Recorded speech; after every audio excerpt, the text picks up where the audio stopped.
Potong bebek angsa, masak di kuali. Gagal berkuasa, nyalahin Jokowi. Demo ke sana, demo ke sini. La la la la la la la la la la. Saya tidak bisa bayangkan kalau Jokowi dibiarkan sampai Oktober, tiap hari bikin kerusakan yang tambah parah. Ulang tahun PDIP, dia keliling ke negara-negara ASEAN, ternyata kampanye. Gila ini orang udah. Cukup sudah. Saatnya kejujuran memimpin bangsa ini. Terima kasih. Jadi hak angket ini kan bukan sekedar proses politik di DPR. Hak angket ini adalah hak warga negara juga untuk meminta agar penyelenggaraan pemerintah negara, penyelenggaraan pemerintahan dijalankan pada konstitusi dan nilai-nilai demokrasi. Karena itulah yang sangat penting juga dibangun tentang kesadaran bersama yang mensikapi pemilu 2024. Kalau di luar negeri yang tanpa bansos, tanpa intimidasi, kemudian tanpa tekanan-tekanan hukum, masyarakat Indonesia dengan kebenaran nurani memberikan dukungan kepada Ganjar Mahfud, baru kali ini apa yang disuarakan dari warga Indonesia di luar negeri berbeda dengan dalam negeri. Maka kami bertemu dengan pakar IT, ini tidak hanya terkait dengan KPU, ada kekuatan besar yang di belakang KPU yang kemudian menggunakan Sirekap untuk merancang suatu desain melalui Vicon yang diintercept. Ini ada bukti-bukti. Vicon itu diintercept tidak hanya untuk Pilpres, tetapi juga untuk pileg. Kamu bisa menilai karakter asli seorang calon pemimpin ketika mereka sedang mengalami kekalahan. Kok lucu, paslon dari partai yang menang pemilu adalah paslon yang sama yang berkuar-kuar soal curangnya pemilu. Saya mau kita semua membuka mata dan melihat fakta yang ada. Sini saya akan jelaskan. Baru-baru ini ramai di sosial media soal pengajuan hak angket untuk menyelidiki proses pemilu yang katanya curang.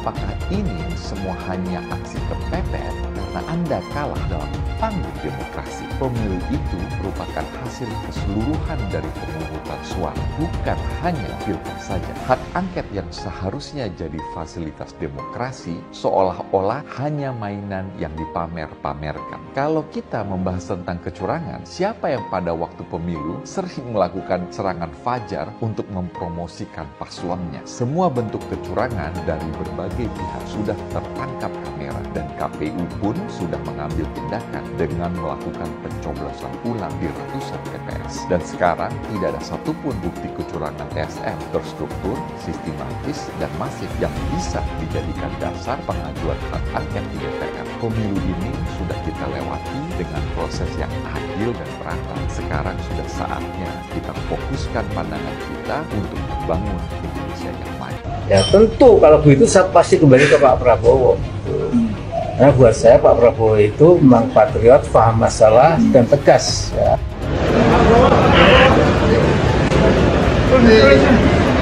Bapak Fironi sudah di depan ya Pak Prabowo. Selamat ya. Iya ya, terima kasih.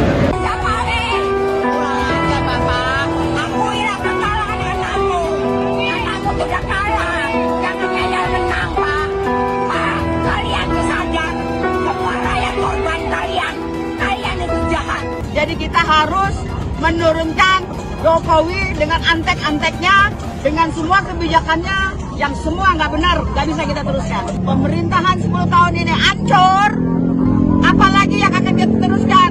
Apakah hutang yang semakin membengkak? Apakah arus TKA yang semakin besar? Nggak mungkin.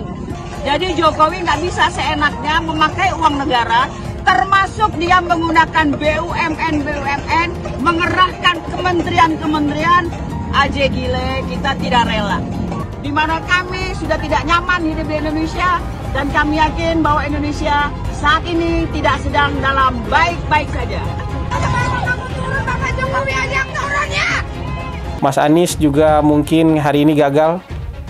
Ya tapi menurut saya karir politiknya Mas Anies belum selesai. Mas Anies masih bisa mencoba menjadi calon gubernur sekali lagi. Mungkin kan Mas Anies nggak tahan lama-lama jadi oposisi kan. Mas Anies tidak cukup kuat untuk menjadi oposisi atau tidak cukup kuat lama-lama berada di luar pemerintahan. Ya jadi beliau bisa mencoba lagi untuk maju jadi calon gubernur DKI, dan tahun 2029 nanti bisa mencoba peruntungan lagi menjadi calon presiden. Ada yang percaya hasil kami selama ini? Tidak percaya, 100% tidak percaya. Lawan, harus melawan. Kita tertipu semua. Kita tertipu, setuju. Lawan semua. Lawan aparat, lawan semua lembaga negara yang menunjuk kepada lawan yang pengkhianat. Tidak ada tempat satupun untuk bagi mereka yang melawan rakyat. Lawan Tambang Bulu semuanya. Lawan. Ya, merdeka harus merdeka. Seluruh rakyat harus bisa melawan dari Sabang sampai Merauke. Nah, syaratnya tidak mudah. Itu didakwa, diimpeach oleh sepertiga anggota DPR. Kalau sepertiga setuju tanda tangan, harus sidang dihadiri oleh 2/3. Kalau 2/3 setuju dari yang 2/3 itu, presiden bisa dinyatakan harus dimakzulkan tapi dibawa lagi ke MK. Rumit sekali. Rumit, dipersulit begitu. MK bilang iya, kembalikan DPR sidang lagi apa? Jadi enggak nih dimakzulkan. Kalau jadi bawa ke MPR. Forumnya 3/4. 3/4 anggota DPR harus disetujui oleh 2/3. Dan dalam situasi sekarang agaknya tidak mungkin menjatuhkan Pak Jokowi karena lebih dari separuh itu ada di koalisinya Pak Jokowi.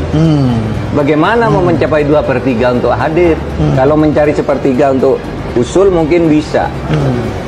Tapi kalau sudah 2/3 nih sudah di Pak Jokowi nggak akan masuk ke pleno. Kita nyata-nyata dicurangin ya.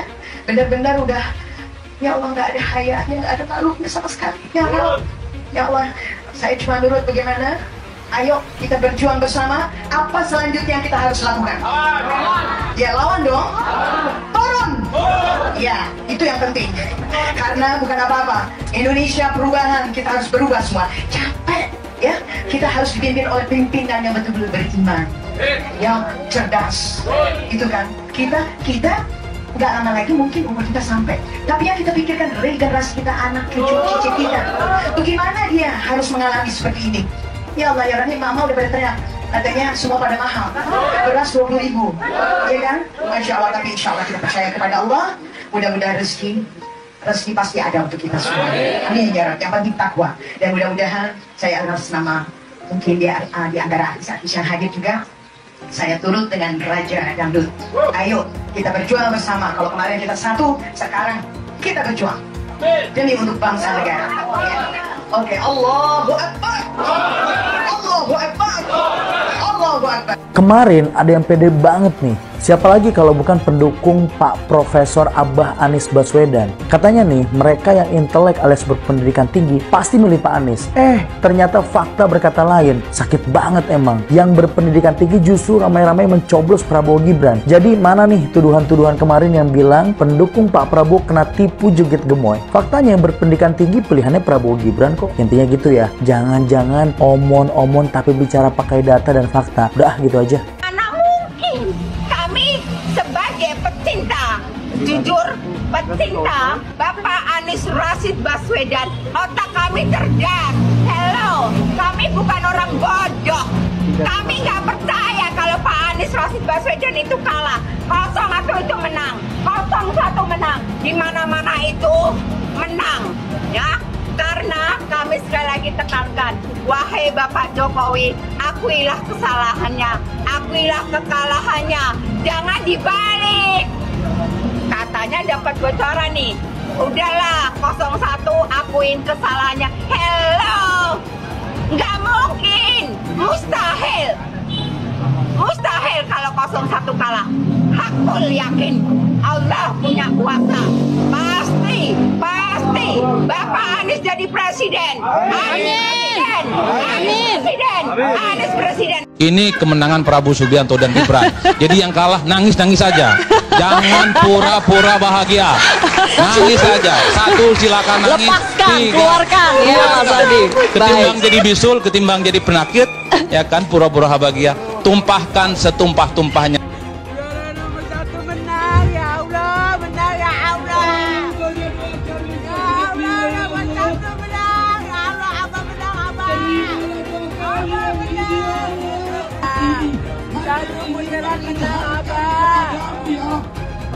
Abah menang, Abah menang.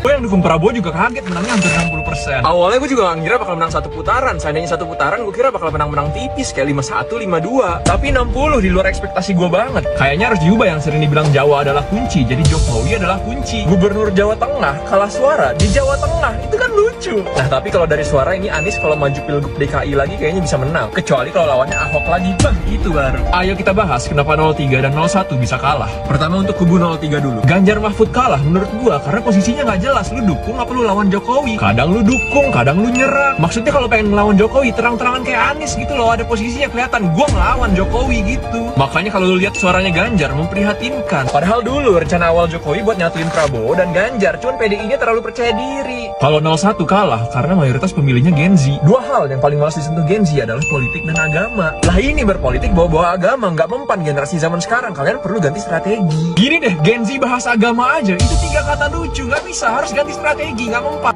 Mengenai kecurangan, caleg itu ada saksi di TPS, partai ada saksi di TPS, capres, cawapres, kandidat ada saksi di TPS ada Bawaslu, aparat juga ada di sana, terbuka untuk diambil gambarnya. Saya kira pengawasan yang berlapis-lapis seperti ini akan menghilangkan adanya kecurangan. Tapi kalau memang ada mekanisme untuk ke Bawaslu, mekanisme nanti persidangan di MK sudah diatur semuanya. Jadi janganlah teriak-teriak curang. Ada bukti langsung bawa ke Bawaslu, ada bukti bawa ke MK. Tetapi apapun kita harus menunggu hasil resmi dari KPU. Jadi sabar. Tapi Pak di Fakultas sudah berkomunikasi belum Pak dengan Mas Gibran? Ojo ke susu. Sudah bertemu belum Pak sama Mas Gibran? Jadi selamat belum ke Pak Prabowo dan Mas Gibran? Udah, selamat. Telepon ya Pak? Kalau bertemu apa yang telepon? Sudah ketemu Pak? Sudah bertemu Pak? Ketemu langsung. Karisma. Jokowi diserang begitu banyak, tapi dia menang. Karena apa? Jokowi itu punya harisma. Apa harisma? Yaitu prestasi masa lalu. Bukan hanya kritik-kritik. Itulah namanya harisma. Selama Anda hanya mengkritik karena pansos, Anda tidak akan punya harisma. Oke? Saya diberi nilai 11 dari 100. Itu nilai luar biasa. Pertama kali dalam hidup saya terima nilai itu.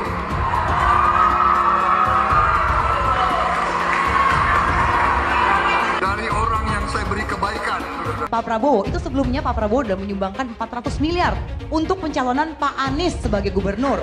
Nah itu kalau kita bicara etik di mananya? Dan kalau Mbak bilang Pak Prabowo hanya mengejar kekuasaan, saya tanya, karena Pak Anies memangnya maju jadi capres, lu mengejar apa? Saya tanya, apakah nggak mengejar kekuasaan sebagai calon presiden?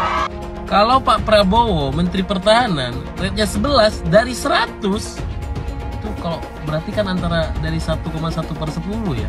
Kecil sekali loh itu Pak. Kira-kira nih, berapa rate seorang menteri yang dipecat? Yang disampaikan oleh Mas Anies, sebagian besar yang disampaikan oleh Pak Ganjar itu kebohongan, itu fitnah. Saya lanjut ke Pak Anies dan ini paling banyak bohongnya, paling banyak bohongnya. Ini bengis sekali ini pernyataan, bengis dan jahat. Hanya untuk tujuan menjatuhkan Pak Prabowo, kemudian menggunakan data palsu dan bohong. Dan publik itu sudah mendengarkan pernyataan bohong itu. Dan sebagian publik itu sudah mengkonsumsi pernyataan bohong itu. Dan itu berbahaya. Itu pernyataan bohong yang luar biasa. Kinerja Kementerian Pertahanan. Pertanyaannya sekarang terkait dengan pertahanan, berapa skor yang Bapak berikan atas kinerja Kementerian Pertahanan yang dipimpin oleh Bapak Prabowo? Silakan Pak Ganjar. 5 juta. Skornya justru di bawah 5 Mas Ganjar. Kalau 5 itu ketinggian Pak Ganjar. Terima kasih Pak Ganjar. Anies gak usah takut. Disebut aja angkanya berapa gitu loh. Kayak saya gitu loh. Jangan di bawah 5, sebut aja berapa. 11 Mas, dari 100. sesudah keputusan MK. Dan kemudian di MK dibentuk MK-MK yang hasilnya mengatakan bahwa terjadi pelanggaran etika berat yang menyebabkan keputusan yang dibuat oleh MK secara etika bermasalah. Sesudah Bapak mendengar bahwa ternyata pencalonan persyaratannya bermasalah secara etika, pertanyaan saya, apa perasaan Bapak ketika mendengar bahwa ada pelanggaran etika di situ? Bagaimana perasaan Mas Prabowo? Soal etik. Enggak semua etik. Oposisi itu penting dan sama-sama terhormat. Sayangnya tidak semua orang tahan untuk berada menjadi oposisi. Oke? Seperti sampaikan Pak Prabowo tidak tahan untuk menjadi oposisi. Apa yang terjadi? Beliau sendiri menyampaikan bahwa tidak berada dalam kekuasaan membuat tidak bisa berusaha. Karena itu harus berada dalam kekuasaan. Saya mensyukuri kenapa kalah, kenapa ditahan. Saya bersyukur atas itu semua. Saya coba bayangkan ya, kalau seandainya waktu itu kita menang gitu ya, hari ini belum tentu kita bisa nikmati seperti ini. Kita bersyukur 5 tahun Tuhan izinkan kasih ke orang yang pintar ngomong untuk kerja. Coba kalau kita bayangkan gitu ya, kalau kemarin saya masih jadi gubernur, ini saya udah turun ini. Tapi yang pintar ngomong itu dikira orang hebat kan? Ini lebih berbahaya tahun 2024, langsung ketahuan karakternya. Langsung ketahuan itu. Di saya juga ada kutipan Pak di kamar saya Pak. Tulisannya, Jakarta telah mengambil keputusan yang fatal. Jangan hanya konsentrasi pada pembangunan benda-benda mati yang indah difoto dan bisa ditunjukkan dalam 5 tahun hasilnya. Kalau kita mau menilai sebuah janji, maka lihat janjinya atau lihat kenyataannya. Dulu janjinya apa ya? Dan ini aneh, betul-betul aneh. Ini bukan kampanye, tapi saya sampaikan sini. Di satu sisi menyiapkan jalur-jalur air untuk dikirim ke laut, di sisi lain di lautnya dipasang dengan pulau reklamasi, tinggal tunggu waktu jadi rob, air balik. Dan ini melawan sunnatullah. Kenapa? Air itu turun dari langit ke bumi, bukan ke laut. Harusnya dimasukkan ke dalam bumi, masukkan tanah. Di seluruh dunia air jatuh itu dimasukkan ke tanah, bukan dialirkan pakai gorong-gorong raksasa ke laut. Jakarta telah mengambil keputusan yang fatal. Bukan banjir, itu memang parkir air. Bukan banjir, itu memang parkir air. Masyarakat berkeliling dengan membawa toa untuk memberitahu semuanya, termasuk sirine. Kaibon 82 miliar. Apa alat transportasi yang dimiliki oleh hampir setiap orang? Alat transportasi yang dimiliki semua orang adalah kaki. Kalau seandainya orang Jakarta percaya Pak Anies jadi gubernur pun, saya berani jamin kok dia akan lakukan normalisasi yang sama seperti saya lakukan kok. Gak usah bohong lah. Ketika air sampai di muara, maka siap untuk dipompa ke laut. Pancasila Soekarno, ketuhanan ada di pantai. Anak Tuhan dari mana? Kalau Yesus anak Tuhan, bidangnya siapa? Besok di seluruh wilayah Indonesia kami katakan dan Iblis hanya menggoda orang yang beriman. Makanya jarang-jarang orang kafir kerasukan setan. Yang kerasukan setan itu orang baik-baik. Jarang, saya belum pernah nengok Cina kerasukan setan. Pernah tak Ahok itu kerasukan setan? Enggak, setannya juga. Karena sesama setan jarang saling menggoda. Karena di salib itu ada jin kafir. Karena di salib itu ada jin kafir. Karena di salib itu ada jin kafir. Haleluya. Kepalanya ke kiri apa ke kanan? Kepalanya ke kiri apa ke kanan? Tetap percaya salib itu lambang mulia, bukan jin. Kok ketawa? Aku nggak nyindir siapa-siapa loh. Saya nggak pernah mundur untuk kebenaran, keadilan, kejujuran, dan peri kemanusiaan. Gue nggak pernah mundur.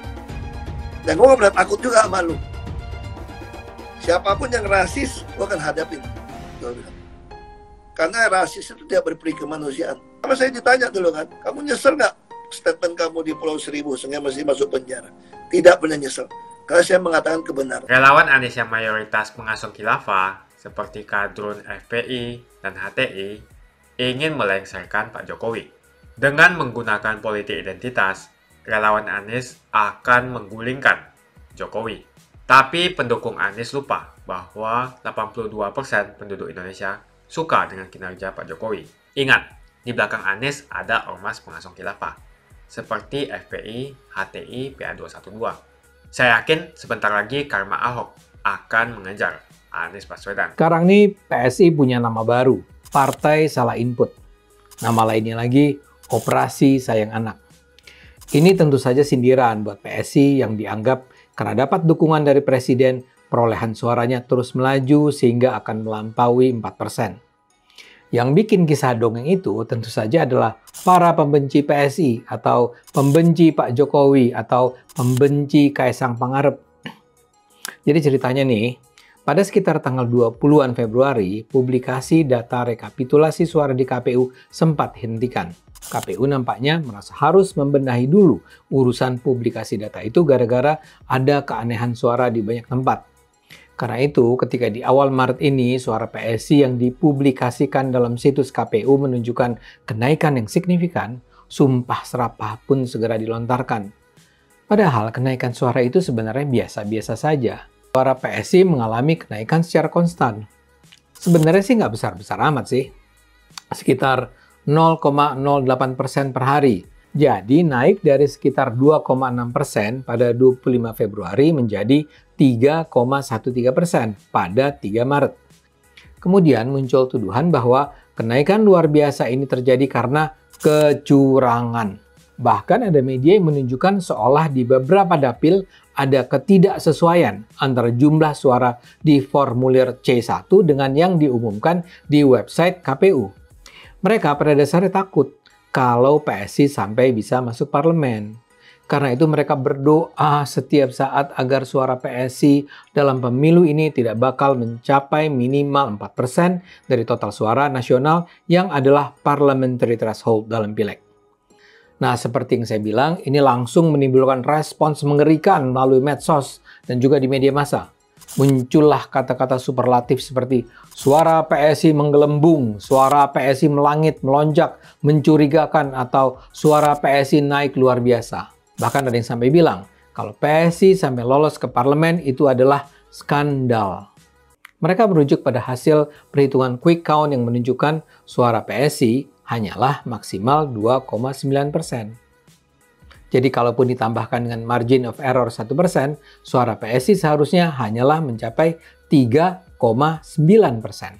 Agar lebih dramatis, media menampilkan pendapat para tokoh baik dari parpol maupun influencer non-partai yang menyatakan tidak mungkin pelonjakan suara begitu cepat bisa terjadi. Tokoh dari lembaga survei tertentu ikut nimbrung bilang, menurut perhitungan ilmiah, PSI tidak mungkin bisa lolos ke parlemen.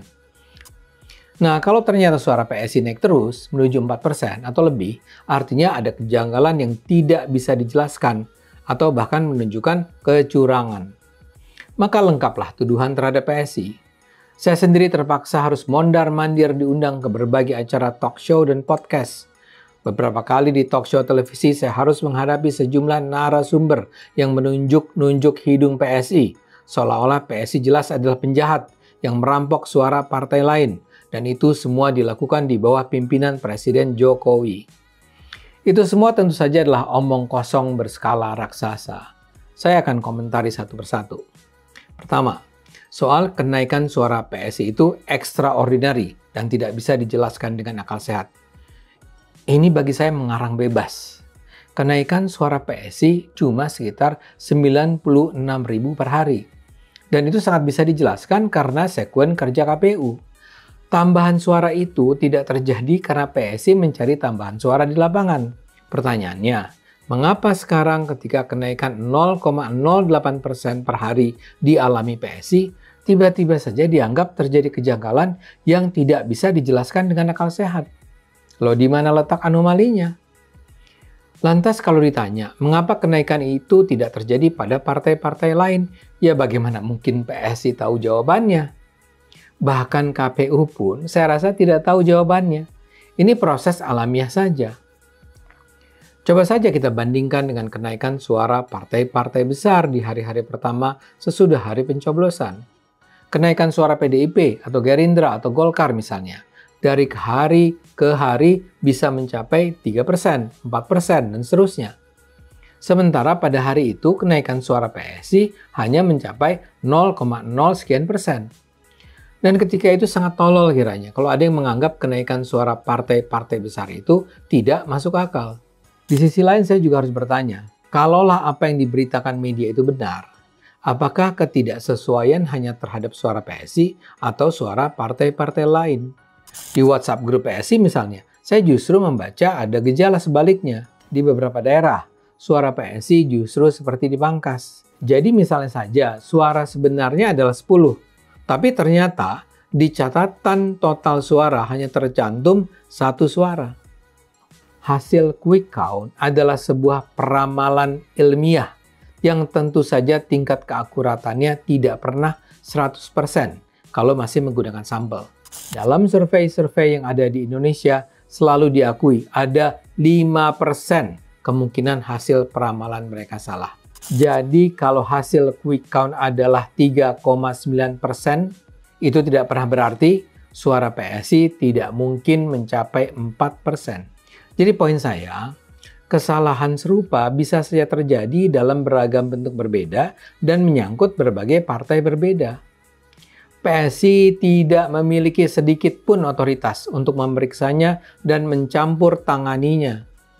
Jadi kejanggalan-kejanggalan semacam itu layaknya ya dilaporkan saja ke Bawaslu tanpa harus menuduh bahwa kejanggalan itu adalah bukti kecurangan PSI. Terus soal perbedaan suara dengan hasil quick count. Terus terang ya, menurut saya pernyataan bahwa berdasarkan quick count PSI pasti tidak lolos ke parlemen adalah pernyataan yang diwarnai kegenitan intelektual. Biasa-biasa sajalah. Janganlah para ahli ilmu politik dan statistik itu merasa bisa mengetahui kebenaran secara absolut. Relawan Anies semakin beringas dan Anies semakin galau. Dengan menggunakan politik identitas, relawan Anies akan menggulingkan Jokowi. Relawan Anies yang mayoritas pengusung khilafah seperti kadrun FPI dan HTI ingin melengsarkan Pak Jokowi. Tapi pendukung Anies lupa bahwa 82% penduduk Indonesia suka dengan kinerja Pak Jokowi. Saya pikir kalau terjadi baku hantam, maka ada 82% yang akan menghajar kadrun pengusung khilafah itu. Nasdem pun semakin pusing melihat Anies, karena elektabilitas Anies semakin jatuh. Dan banyak kader-kader Nasdem terjerat kasus korupsi, seperti belakangan kasus korupsi BTS. Kasus korupsi 8 triliun yang dilakukan oleh kader terbaik Nasdem yaitu Johnny G. Plate ini sangat menghantam Partai Nasdem, Menteri dari Kementerian Pertanian, di mana ini juga adalah dari Partai Nasdem. Semenjak Nasdem mengusung Anies, banyak sekali petaka yang diterima oleh Nasdem. Apakah ini merupakan karma dari Ahok? Silahkan komentar di kolom komentar. Yang jelas saya tidak akan memilih Anies, karena Anies bukan pribumi yang jelas. Dan Anies juga merupakan antitesis daripada Jokowi. Antitesis artinya bertolak belakangan dengan semua kebijakan Jokowi. Anies sudah terang-terangan menyebutkan dia tidak akan melanjutkan kinerja dari Pak Jokowi. Tidak ada infrastruktur yang akan dibangun jika Anies memimpin Indonesia 5 tahun ke depan. Lagi pula Anies juga didukung oleh khilafah dan pendukung Anies dari ormas seperti FPI dan juga HTI. Apa kita mau FPI dan HTI kembali di Indonesia jika Anies memimpin? Anies adalah bapak politik identitas yang menghalalkan segala cara untuk menggapai kekuasaan, termasuk menggunakan politik identitas berbasis agama. Kita lihat di kasus Ahok. Kita sudah bisa melihat kinerja Anies selama 5 tahun di Jakarta, dan ini merupakan rekam jejak Anies Baswedan. Tidak ada satupun janji yang dipenuhi, dan tidak ada kinerja yang bisa dibanggakan. Dari DP 0%, OKOC, kelebihan bayar, Formula E, banjir, sumur resapan, jalan rusak, dan gonta-ganti nama jalan. Jadi saya rasa tagline perubahan yang diusung Anies adalah tagline merubah kata korupsi menjadi kelebihan bayar, supaya semua koruptor tidak dijerat oleh pasal korupsi. Karena mereka semua hanya melakukan kelebihan bayar. Jadi perkataan Ahok sudah terbukti dan Jakarta sudah menjadi korban. Jangan biarkan Indonesia menjadi korban kibulan Anies Baswedan. Suara minoritas jangan lagi merasa takut untuk memilih pemimpin yang membela hak minoritas. Karena Anies jelas hanya memanfaatkan suara minoritas untuk mendapatkan suara. Ingat, di belakang Anies ada ormas pengasong khilafah, seperti FPI, HTI, PA212. Saya yakin sebentar lagi karma Ahok akan mengejar Anies Baswedan. Begitu saja opini saya hari ini. Tuliskan opini kalian tentang Anies Baswedan di kolom komentar. Dan juga tuliskan pendapat kalian tentang people power oleh relawan Anies untuk melengsarkan Pak Jokowi. Tuliskan pendapat kalian. Jika kalian siap untuk melawan people power yang digaungkan oleh relawan Anies, ayo tuliskan lawan people power di kolom komentar. Pastikan Anda semua like video ini dan bagikan video ini ke teman dan family Anda supaya mereka semua mengetahui tentang informasi ini. Tekan tombol subscribe dan bunyikan lonceng notifikasi supaya kamu tidak ketinggalan